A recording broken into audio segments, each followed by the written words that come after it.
UPSC prelims 2026 के लिए preparation बढ़िया हो चुकी है, लेकिन सीसेट में बिल्कुल भी कॉन्फिडेंस नहीं आ रहा है। यहाँ पर देखो क्या लिखा है, क्रैक यूपीएससी सीसेट 2026 इन 20 डेज। क्या ये पॉसिबल है? बिल्कुल पॉसिबल है। तो प्रैक्टिस सेशंस आपको करवाने वाला हूँ। 1500 प्लस क्वेश्चंस कवर्ड हैं इसके अंदर, जिसमें से 1000 सवाल नंबर सिस्टम के हैं। आपको बताएगा टोटल 80 सवाल आएंगे ना सीसेट के अंदर, तो 40 मैथ्स के, उसमें भी 25 सवाल किसके? नंबर सिस्टम के।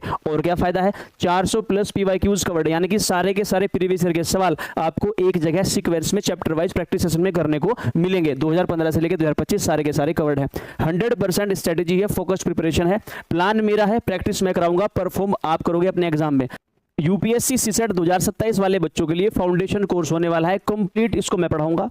लाइव बैच होगा, डेली आपको 1 घंटे की लाइव क्लास मिलेगी और इवनिंग में आपको उसी क्लास का एक प्रैक्टिस सेट देखने को मिलेगा, यानी कि आप अपनी तैयारी को मॉनिटर कर पाओगे। आपका प्रैक्टिस सेट ऑनलाइन मोड पर होगा, हमारी एप्लीकेशन भावना एजुकेशन हब पर। सारे के सारे पीवाईक्यूज कवर्ड होंगे 2015 से लेकर 2026 तक, क्योंकि 2026 का पेपर भी तब तक कवर हो चुका होगा। कंप्लीट मैथमेटिक्स में खुद पढ़ाऊंगा, कंप्लीट रीजनिंग आपको मैं पढ़ाऊंगा और कंप्लीट इंग्लिश कॉम्प्रिहेंशन आपको मैं पढ़ाऊंगा, यानी कि 100% गारंटी के साथ आपका सिलेक्शन होगा ही होगा। 1 जून से बैच स्टार्ट होगा, batch is completely live. Fees की 499 होने वाली है 1 जून से पहले। 1 जून के बाद इसकी जो फीस होगी वो 2999 होगी। 100% रिफंड पॉलिसी के साथ है। अगर आपका सीसेट क्वालिफाई नहीं हुआ तो आपके सारे पैसे वापस होंगे।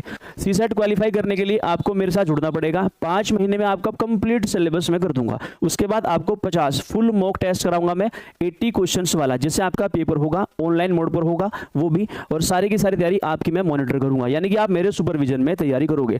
आपको मैथमेटिक्स के दम पर ही मैं सीसेट का पेपर क्वालिफाई करवा दूंगा, लेकिन फिर भी हम रीजनिंग और इंग्लिश कॉम्प्रिहेंशन भी करेंगे। अगर आपको इस बैच में एनरोलमेंट लेना है तो 1 जून से पहले आप इसमें एनरोलमेंट ले सकते हैं। इसमें 100% सक्सेस के चांस हैं।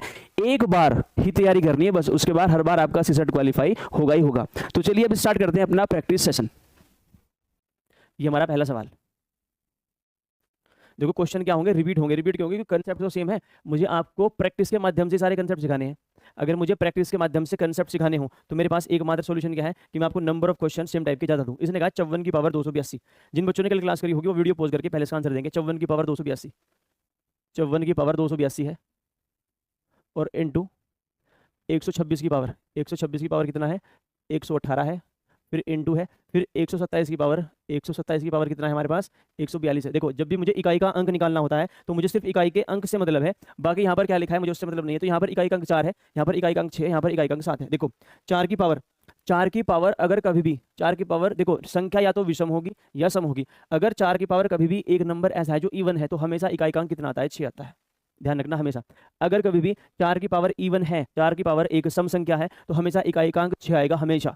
अगर 4 की पावर एक ओड नंबर है तो हमेशा इकाई का अंक 4 ही आएगा। जैसे 4 की पावर 1 देख लो और 4 की पावर 3 देख लो, 1 और 3 विषम है, 4 की पावर 1 4 होता है, 4 की पावर 3 होते हैं 64, तो इकाई का अंक वही होता है।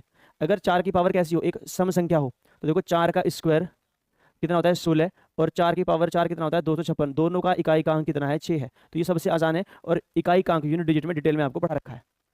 इनटू 6 की पावर कुछ भी हो, 6 की पावर कोई भी नेचुरल नंबर हो, नेचुरल नंबर क्या होगा? जो 1 से स्टार्ट होगा, कोई भी हो, इकाई का अंक 6 आएगा। इनटू अब यहाँ पर जो 7 है इसमें तुम्हें थोड़ी सी मेहनत करनी पड़ेगी। 7 की पावर क्या लिख लो? 42।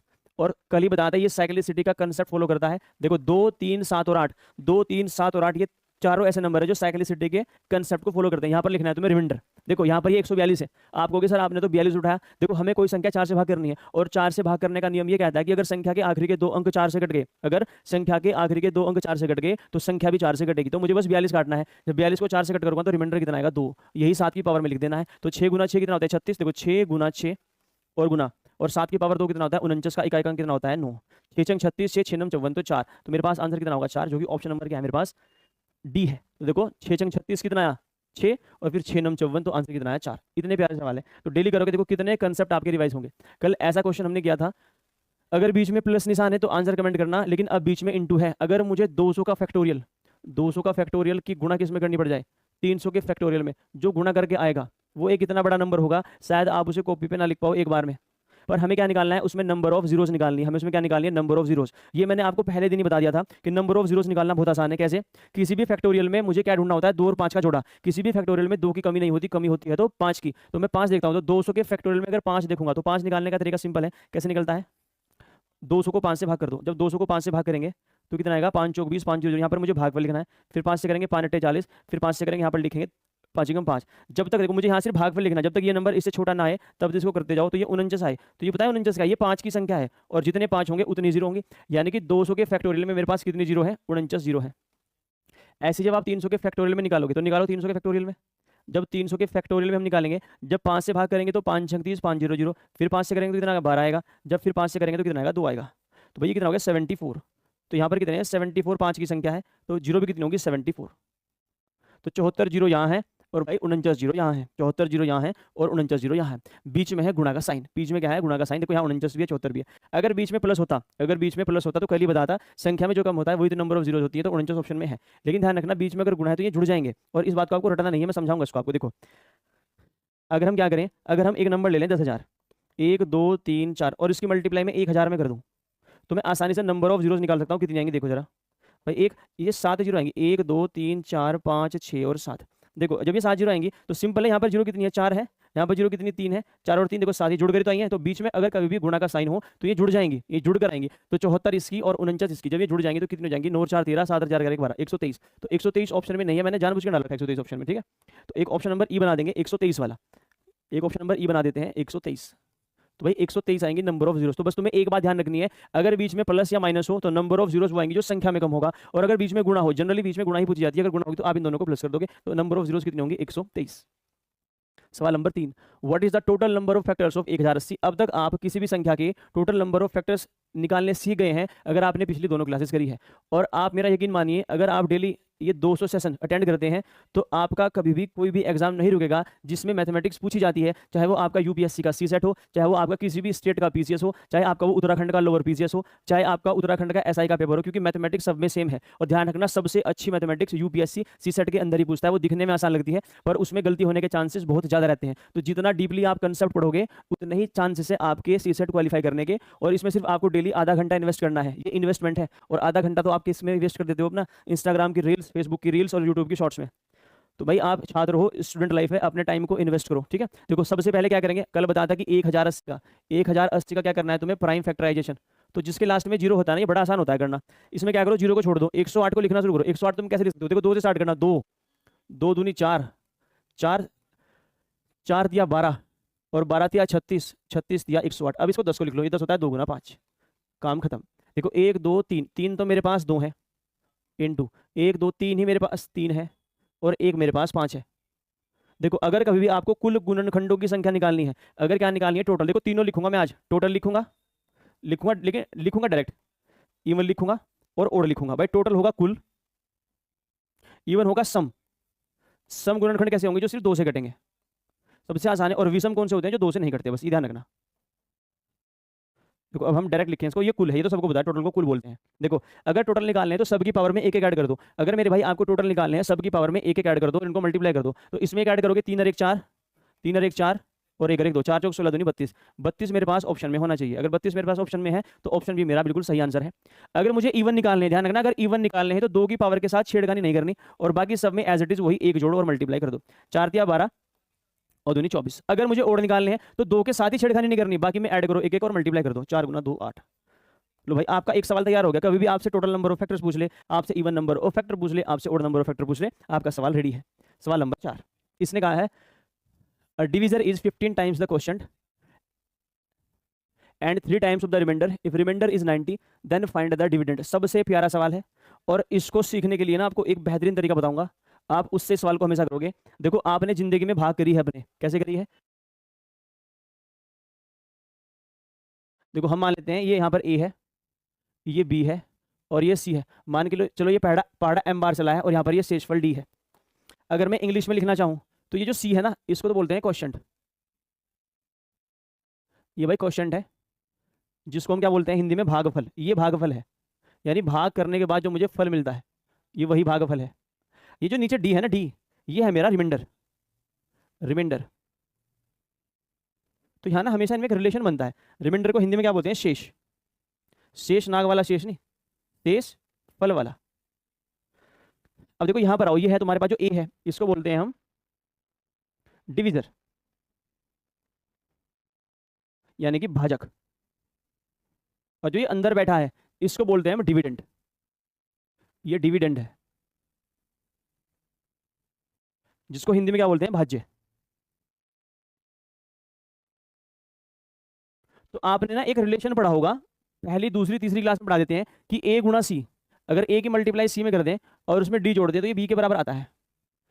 ये ए बी सी डी, इस क्योंकि बार बार भागफल शेषफल भाजक और भाज्य याद नहीं रहते, तो देखो ध्यान रखना, अगर इसकी मल्टीप्लाई इसमें कर दोगे और ये ऐड कर दोगे तो मैं यही मिल जाएगा। एक आपको एग्जांपल भी देता हूँ, मान के चलो हमें 120 को भाग करना है किससे, 19 से भाग करना है। मान लो 19 छिक्के कितने होते हैं, 114, तो कितना बन गया ये 6। देखो इसको हम लिख सकते हैं, क्या मैं 120 को ऐसे नहीं लिख सकता, 19 ये तो होता है भाजक गुणा भागफल और प्लस शेषफल। देखो 120 बराबर ये 120 है, 19 छिक्की 114 और 120 है। तो ये कंसेप्ट है, इस कंसेप्ट पर सवाल आते हैं। देखो ये आगे सवाल, इसने कहा है कि देखो इसने डिवीजर भाजक भागफल और शेषफल के बीच में रिलेशन दे रखा है और आपसे भाज्य पूछा है, तो सबसे पहले कोने में ना, यहाँ कोने में सबसे पहले एबीसीडी लिख लो, कभी सवाल गलत नहीं होने का। एबीसीडी लिख लो। अब तुम्हें एबीसीडी पता है क्या है, ये एबीसीडी तुम्हें पता है क्या है, ये तो है आपका वो भाजक भाज्य भागफल और ये क्या है, शेषफल है। अब जो जो डेटा गिवन है उसको लिखो। इसने कहा एक भाजक, जो भाजक है वो भागफल का 15 गुना है, यानी ए की वैल्यू 15 सी के बराबर है, 15 सी के बराबर है। फिर इसने क्या कहा है कि और शेषफल का 3 गुना है, जो ए है वो 3 गुना है शेषफल का, यानी 3 गुना डी है। और इसने शेषफल कहा कि शेषफल 90 है। अगर मेरे भाई शेषफल 90 है तो यहाँ से तो मैं ए की वैल्यू निकाल सकता हूँ कितनी, 3 गुना 90, और 3 गुना 90 कितने होते हैं, 270। तो मेरे पास तो निकल कर आ गया क्या, मेरा ए 270 है। अगर ए की वैल्यू 270 है तो आप तो आसानी से निकाल सकते हैं क्या, सी भी 270 इज इक्वल टू ए गुणा 15 गुना सी। अगर 15 से भाग करते हैं किसे, अगर 15 से भाग करेंगे हम 270 को, तो 15 ही कम 15 और 15 120, तो सी की वैल्यू कितना आ गया, 18। देखो हमें क्या चाहिए, हमें जब भी बी निकालना पड़े तो बी की वैल्यू क्या होती है, ए गुणा सी प्लस डी। अब मेरे पास ए बी है, ए कितना है मेरे पास 270, सी कितना है मेरे पास 18, और रिमाइंडर कितना है मेरे पास 90। इसको बस सोल्व करना है। तो मेरे को 90 अगर कॉमन ले लें तो यहाँ पर बनेगा 3 और 18 दिया होते हैं 54, और 54 और एक होते हैं 55, तो 55 गुना 45, 9 पंजे 45, 9 बजे 45 और 4 49। बताओ कितना आसान सवाल है। आसान कब है, अगर पता है, अगर पता है तो सवाल में कुछ नहीं है, और अगर नहीं पता फिर आप कुछ नहीं हो। ठीक है, अब ये देखो, ये सवाल हम लगातार करते आ रहे हैं 3 दिनों से, लगातार करते आ रहे हैं 3 दिनों से, आज फिर आ गया, क्योंकि ये इंपॉर्टेंट सवाल है। ये सवाल ऐसा कि आपका गलत होगा ही होगा, ये सवाल आपका गलत होगा ही होगा अगर इसकी बहुत ज्यादा प्रैक्टिस नहीं करोगे तो। इसने कहा है यदि n को 9 से भाग दिया जाए तो प्रत्येक स्थिति में शेषफल 7 आता है। देखो n मेरे पास एक नंबर है, अगर इसे 9 से भाग कर दें तो मेरे पास जो रिमाइंडर आएगा वो 7 आएगा। रिमाइंडर कितना आएगा, मेरे पास 7 आएगा। फिर इसने कहा कि अगर 4n की पावर 4 को उसी भाजक से भाग देने पर शेषफल क्या होगा, यानी 4n की पावर 4। देखो सब पहले दिन n स्क्वायर था, अब n क्यूब था, पहले क्या था n स्क्वायर था, फिर n क्यूब था, ये बढ़ता ही जा रहा है, तो रिमाइंडर मेरे पास क्या होगा, इस स्थिति में रिमाइंडर क्या होगा, ये मुझे निकालना है। तो ये क्वेश्चन डिपेंड करता है तुम n की वैल्यू क्या मानते हो, तुम n की वैल्यू क्या मानते हो।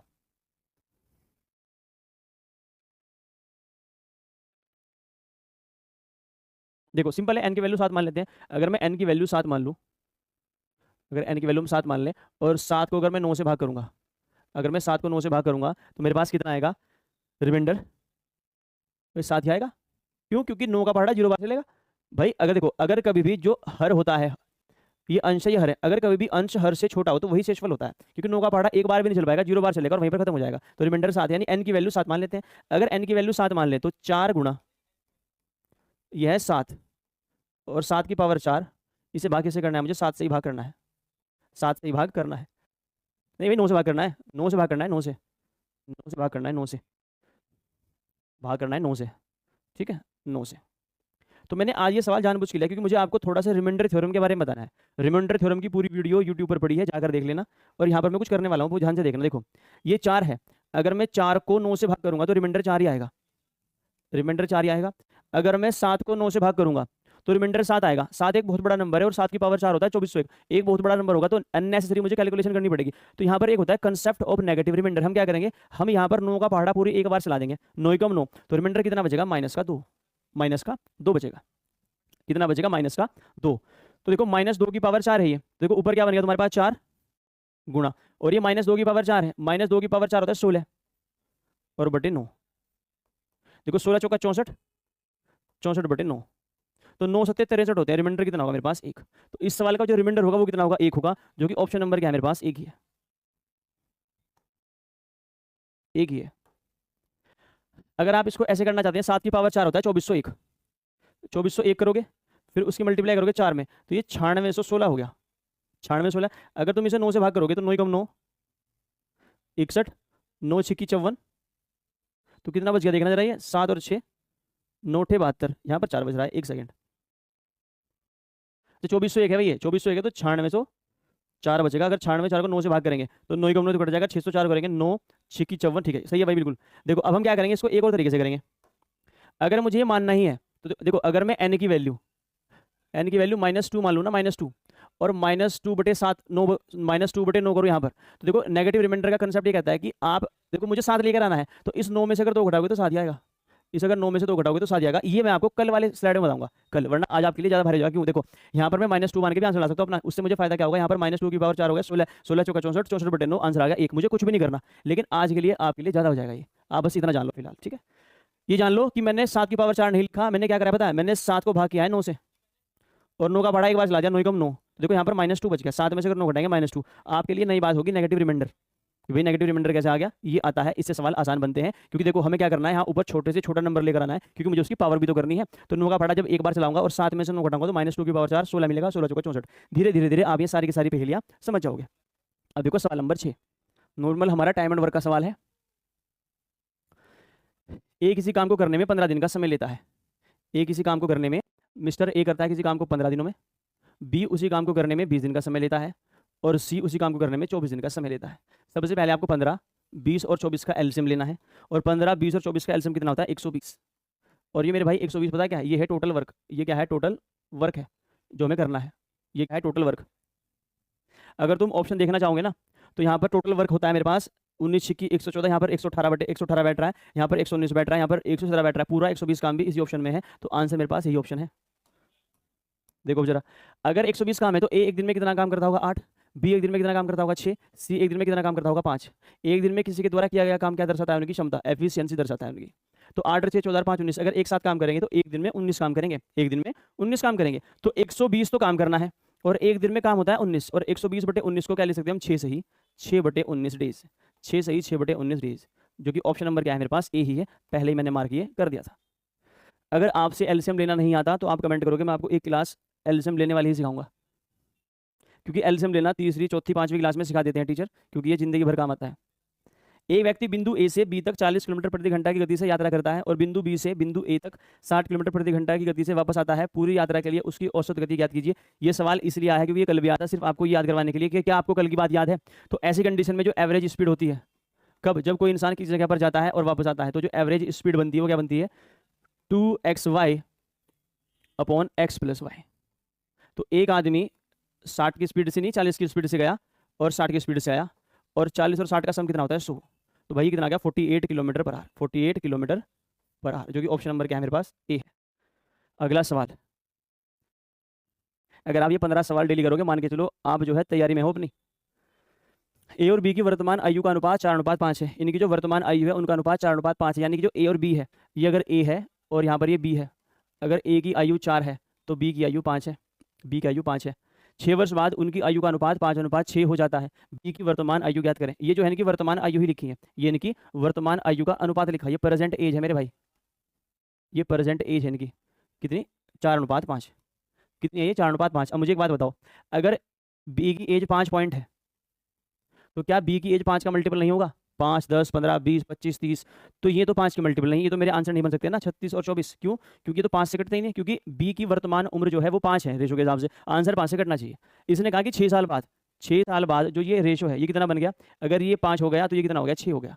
तो देखो ध्यान रखना हमेशा, ये जो अंतर है ना, देखो ये भी 6 साल बढ़ा है, ये भी 6 साल बढ़ा है, तो यहाँ पर ये डिफरेंस सेम आना चाहिए। देखो यहाँ पर 4 और 1 5 हो गया, यहाँ पर भी 5 और 1 6 हो गया। अगर ये डिफरेंस सेम है तो ठीक है, अगर ये डिफरेंस सेम नहीं है तो फिर दिक्कत है। फिर दिक्कत क्या होती है, फिर इनकी एज में डिफरेंस की दिक्कत होती है। कल एक सवाल लाऊंगा मैं एज का, उसमें पूरा पोस्टमार्टम करूंगा इस कंसेप्ट के ऊपर कि देख दो आदमियों की आयु का अंतर हमेशा क्या रहता है, सेम। फिलहाल इससे काम चलाओ, इसकी उम्र 6 साल बढ़ी, इसकी उम्र 6 साल बढ़ी, तो एक एक पॉइंट बढ़ी है, और एक पॉइंट की वैल्यू ये कितनी, 6 साल ही है। यानी अगर मैं 6 साल उम्र बढ़ाता हूँ इसकी, तो एक पॉइंट की वैल्यू है 6 साल। मुझे बताना है कि इसकी वर्तमान आयु तो कितनी है, 5 पॉइंट, तो 5 पॉइंट की वैल्यू कितनी हो जाएगी, 5 × 30 साल। तो 30 साल का है कौन, बी, जो कि ऑप्शन नंबर कहाँ पर बैठा है, यहाँ पर बैठा है। In an examination 70% of the students passed, sorry तो फेल वाले हैं, failed in mathematics, and 35% of the student failed in English. English में बहुत कम फेल हो रहे बच्चे, मैथ्स क्या पढ़ ही रहे। If 13% of the student failed in both the subjects, find the percentage of student who passed in both the subject. इस सवाल का भी पोस्टमार्टम करेंगे आज। देखो फेल वाला है, कल पास वाला बनवाऊंगा, और यूपीएससी से ही पूछता है बार बार। अगर आपकी इस पर कमांड होगी, मान के चलो परसेंटेज का एक सवाल तैयार हो गया आपका, ये फेल वाला बना रहा हूँ, देखो इसके अंदर ये यूनिवर्सल सेट है और इसके अंदर सारे बच्चे हैं, यानी ये 100% की वैल्यू है, 100% की वैल्यू है ये। मैं आपको डेली कम से कम अगले 20 सेशन में वेन डायग्राम के क्वेश्चन कराऊंगा, क्योंकि इससे आपको पूरा वेन डायग्राम रट जाएगा, फिर आपको पूरा वेन डायग्राम रट जाएगा। देखो भाई ये तो है जो है दोनों में फेल। कल भी क्या था, ये किसी एक में होगा और ये किसी अन्य एक में होगा, ठीक है। इनके नंबर लिखते हैं। ये वाला जो है, ये वाला, in an exam 70% of the student failed in mathematics, ये मैथ में फेल वाले हैं भाई, 70% लोग मैथ में फेल है, हमारा नाम खराब कर रहे हैं तो।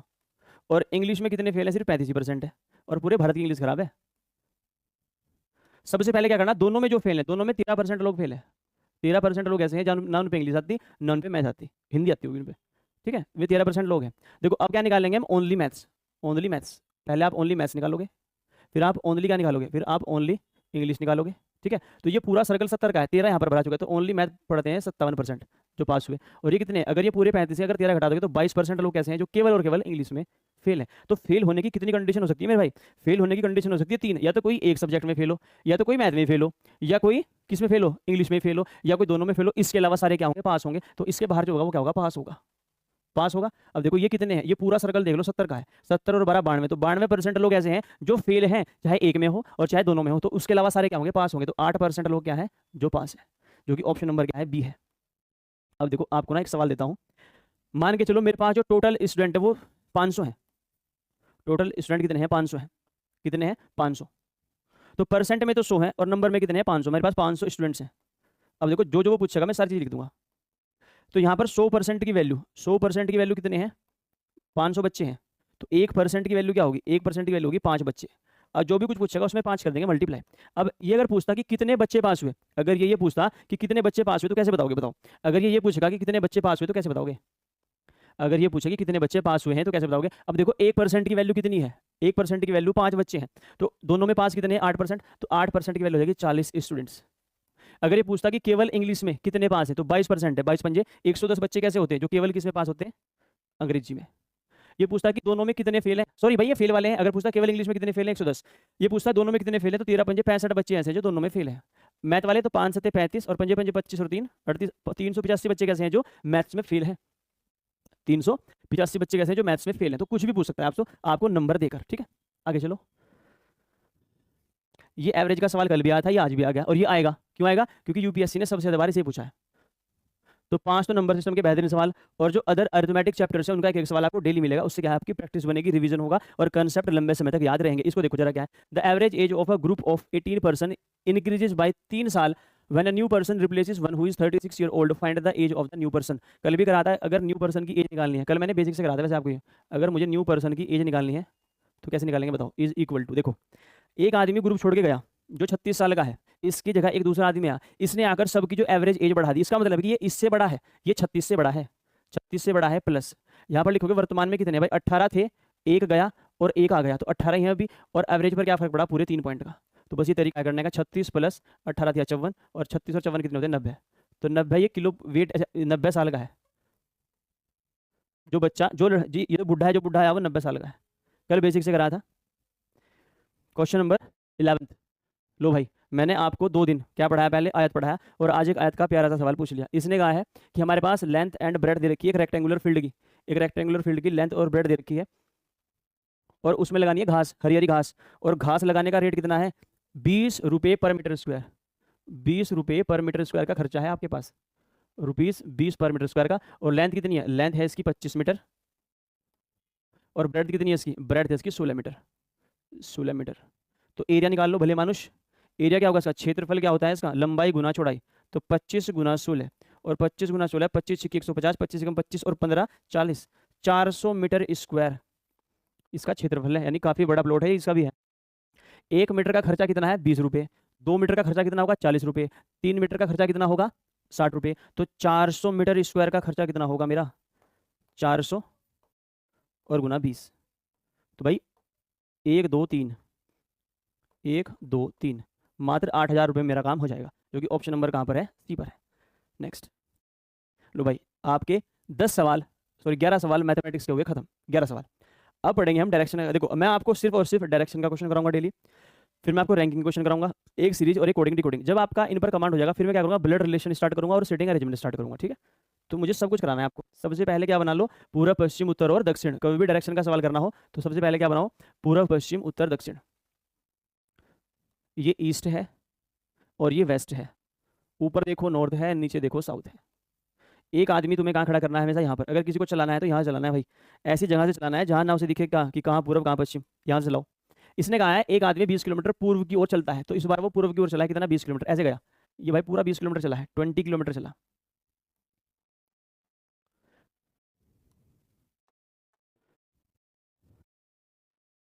यहाँ से चला 20 किलोमीटर पूरा, मान के चलो यहाँ पहुँच गया।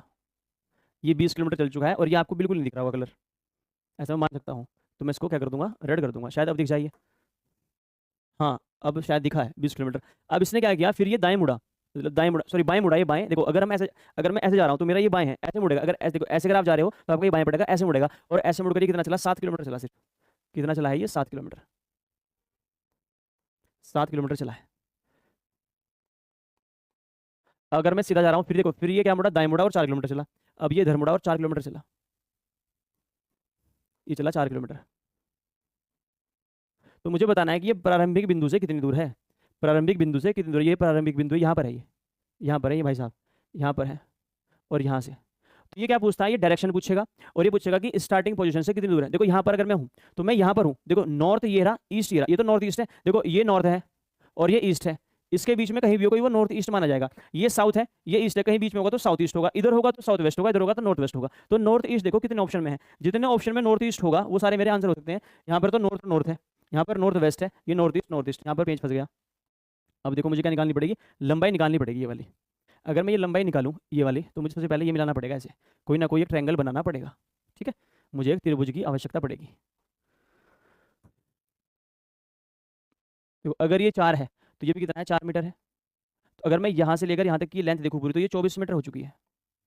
ये 24 मीटर हो चुकी है लेंथ पूरी, ये पूरी। अगर यहाँ पर इसको मैं क्या मान लूँ, इसको मैं एक पॉइंट एम मान लूँ और इसको पॉइंट में, तो जो एम एन की लंबाई है वो 24 मीटर हो चुकी है। और ये मेरे पास देखो जितना ये है इतना ये 7 मीटर हो चुका है।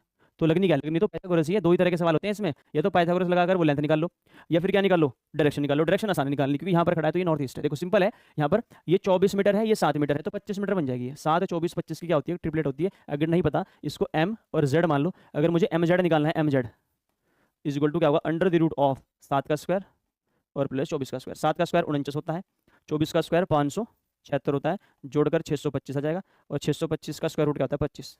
तो जो एम जेड है वो 25 मीटर है, और 25 मीटर मेरे पास ऑप्शन नंबर 1 में है, जो कि ये वाला 25 मीटर नॉर्थ ईस्ट। आज मैंने थोड़ा सा लेवल इंक्रीज किया था, थोड़ा सा किया था। ये रहा सवाल। कोडिंग डिकोडिंग का लेवल धीरे धीरे धीरे धीरे बढ़ाते रहेंगे, धीरे धीरे। इसने कहा कि हमारे पास एक नंबर है रेनबो, नंबर नहीं एक शब्द है रेनबो, उसे हम IZRNCNX लिख सकते हैं। तो एलिगेंट को क्या लिखोगे आप, एलिगेंट को क्या लिखोगे, यही सवाल पूछता है भाई, यही पूछता है यही। इसने पहले रेनबो बनाओ, रेनबो मतलब रेनबो लिखना है, रेनबो बना मत दियो, रेनबो। इसने रेनबो क्या लिखा है, देखो जरा एक बार, IZR, देखो I Z और R। फिर इसने अच्छा, फिर N को एज लिख दिया, फिर BC लिखा इसने, ON लिखा इसने, और WX लिखा इसने। देखो तो सिंपल है, मुझे तो समझ में आ गया क्या लिख रखा। और बताना किसका है, इसका बताना है मैं एलिगेंट का, LEGANT, एलिगेंट का बताना है। तो ये सिंपल ही है, भारी नहीं है। देखो मुझे ये उल्टे लग रहे हैं। इंडियन रेलवे बताया था कल, इंडियन रेलवे R और I ये बिल्कुल अपनी पोजीशन इंटरचेंज किए हुए हैं।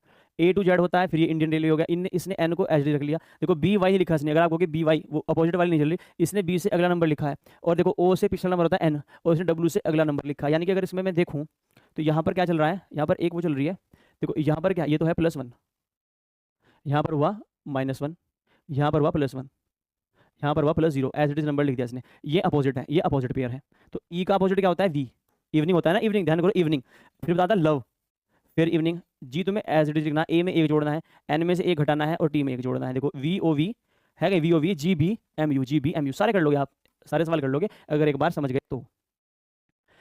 ये सवाल ऐसा है, अगर बच्चा घोड़े पर सवार है और जल्दी जल्दी आंसर कर रहा है तो गलत ही मारेगा। क्या मारेगा, गलत ही मारेगा इसका आंसर। अगर वो ध्यान से करेगा तो सही करेगा। यहाँ पर ये 4 है, 4 के बाद 9 है, 9 के बाद 25 है, और 25 के बाद 49 है, 49 के बाद बताना है क्या आएगा। बच्चा क्या कर सकता है, जो कॉमन मिस्टेक करते हैं वो क्या है देखो कि भाई ये 9 का स्क्वायर, ये 3 का स्क्वायर, ये 5 का स्क्वायर, ये 7 का स्क्वायर, तो 9 का स्क्वायर 81 आंसर मार देगा। और यूपीएससी है माइनस के 2.5 मतलब 2.5 का क्वेश्चन है और 0.83 करते हैं। देखो ये 2 का स्क्वायर है, इसे देख लो एक बार, ये 2 का स्क्वायर है, ये 3 का स्क्वायर है, ये 5 का स्क्वायर है और ये 7 का स्क्वायर है। क्या तुम्हें ये प्राइम नंबर नहीं दिख रहे? Prime number, prime number, prime number, तो अगला तो प्राइम नंबर होना चाहिए और अगला प्राइम नंबर तो 11 है और 11 का स्क्वायर कितना होता है? 121 आना चाहिए। यानी कि तो ये सवाल होता है जो पहली नज़र में, पहले नज़र की मोहब्बत और पहली नज़र का सवाल हमेशा क्या होता है? गलत।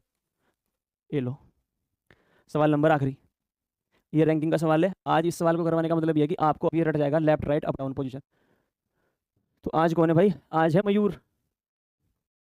एक कक्षा में मयूर बाएं से 43वें स्थान पर है और दाएं से 47वें स्थान पर है। कुल छात्रों की संख्या याद करें। कल भी बताया था अगर किसी भी इंसान की आपको टॉप या बॉटम से पोजीशन दे रखी है, लेफ्ट या राइट से दे रखी है, तो टोटल नंबर कैसे निकालते हैं हम क्या करते हैं? लेफ्ट प्लस राइट, लेफ्ट में left position plus right position, इन दोनों पोजीशन में उसकी पोजीशन दोनों बार काउंट होगी, उसमें से घटा दो। तो लेफ्ट कितना है? एक तरफ तो 43 है और एक तरफ 47 है और इसमें से एक घटाना भाई, ध्यान रखना वरना पहले ऑप्शन मिलेगा।